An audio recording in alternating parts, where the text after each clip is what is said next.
दोस्तों, हमारे पास ये एक ट्रेनिंग का डाटा है। इस शीट के ऊपर मुख्तलिफ एम्प्लॉइज़ ने कुछ ट्रेनिंग्स हासिल की हैं और वो एम्प्लॉइज़ डुप्लिकेट्स भी हैं। हम चाहते हैं कि जैसे ही हम इनका रिज़ल्ट लेना चाहें, जैसे मैंने इधर 1001 लिखा, तो उसके रेलेवेंट जितनी भी ट्रेनिंग्स उसने हासिल की हुई हैं वो एक ही सेल के अंदर मर्ज होकर आ जाएं।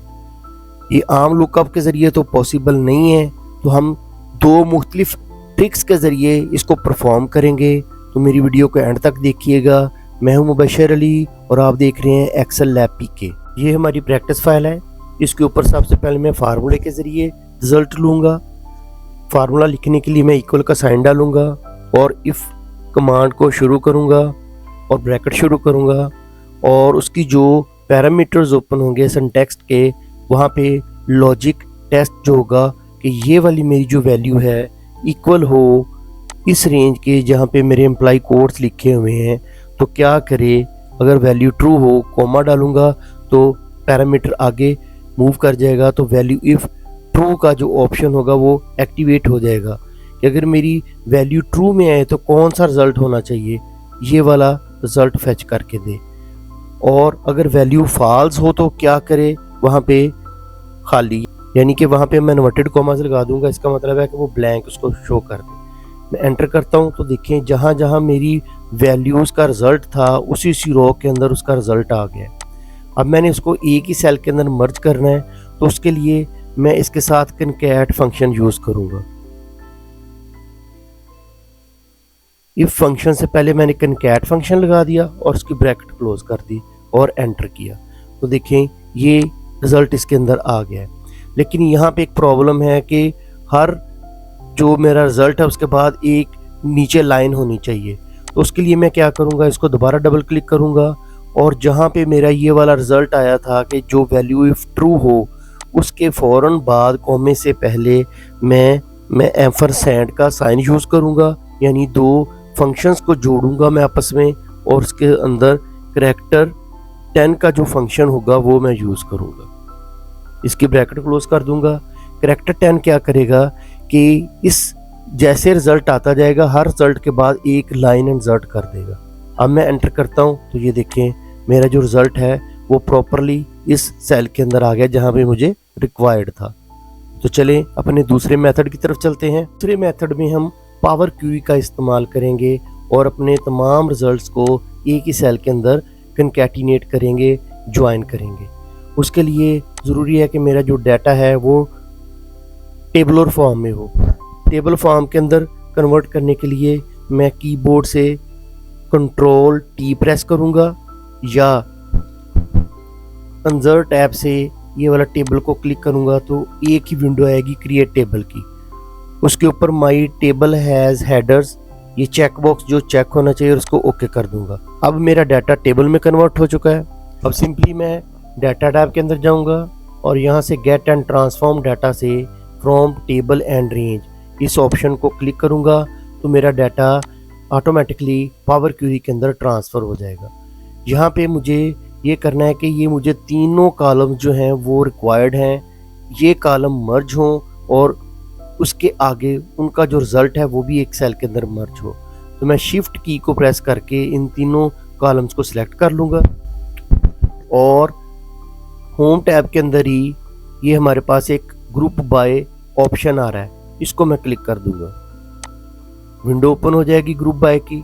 यहाँ पे मैं क्या करूँगा कि ये जो न्यू कॉलम नेम है इसको या तो मैं कोई भी अपना नाम रख सकता हूँ, मैं इसको काउंट ही रहने देता हूँ। ऑपरेशंस के अंदर जाके इसको मैं ड्रॉप डाउन लिस्ट को सिलेक्ट करूंगा और ऑल रोज को चेक कर दूंगा और उसके बाद मैं ओके कर दूंगा।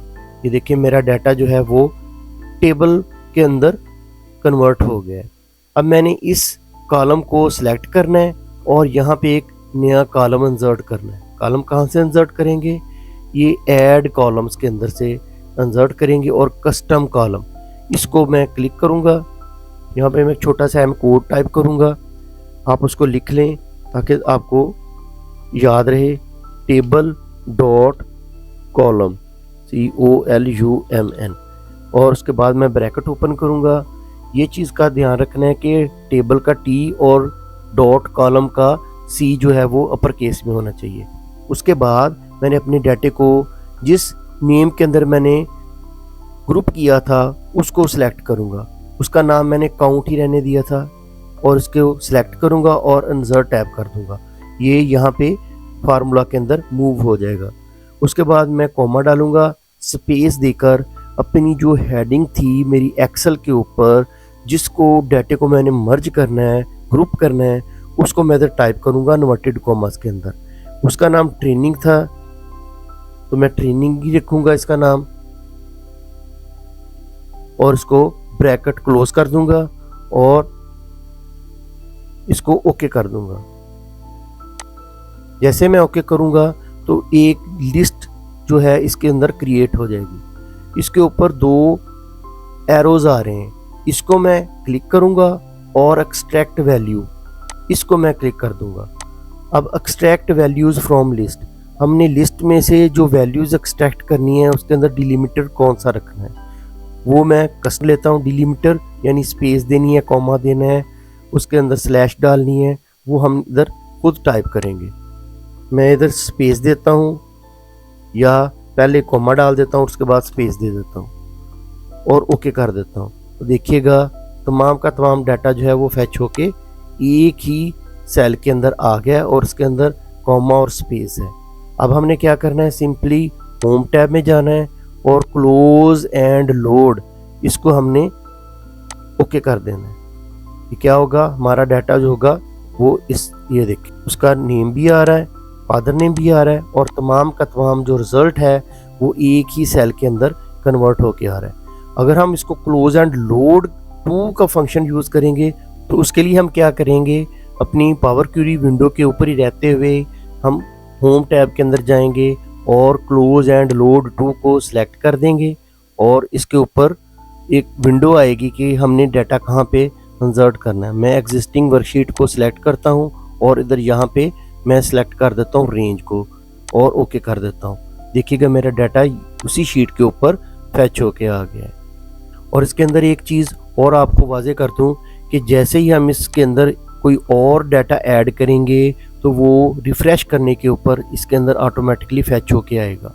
जैसे मैं 1001 की जो एंट्री है, 1001 की एंट्री को मैंने कॉपी कर लिया और यहाँ पे मैंने पेस्ट कर दिया और यहाँ पे मैंने पेस्ट कर दिया और इसके ऊपर मैं कोई सी भी ABC ट्रेनिंग का नाम रख देता हूँ और ओके कर देता हूँ। अब मैं इसके ऊपर जब राइट क्लिक करके रिफ्रेश करूँगा तो देखिएगा इसके ऊपर ABC की जो होगी, ये देखें ABC की जो ट्रेनिंग थी वो भी इसके ऊपर फैच होके आ गई। उम्मीद है कि आपको मेरी वीडियो पसंद आई होगी। इसको लाइक कीजिएगा, शेयर कीजिएगा और सब्सक्राइब कीजिएगा। खुदा हाफिज़।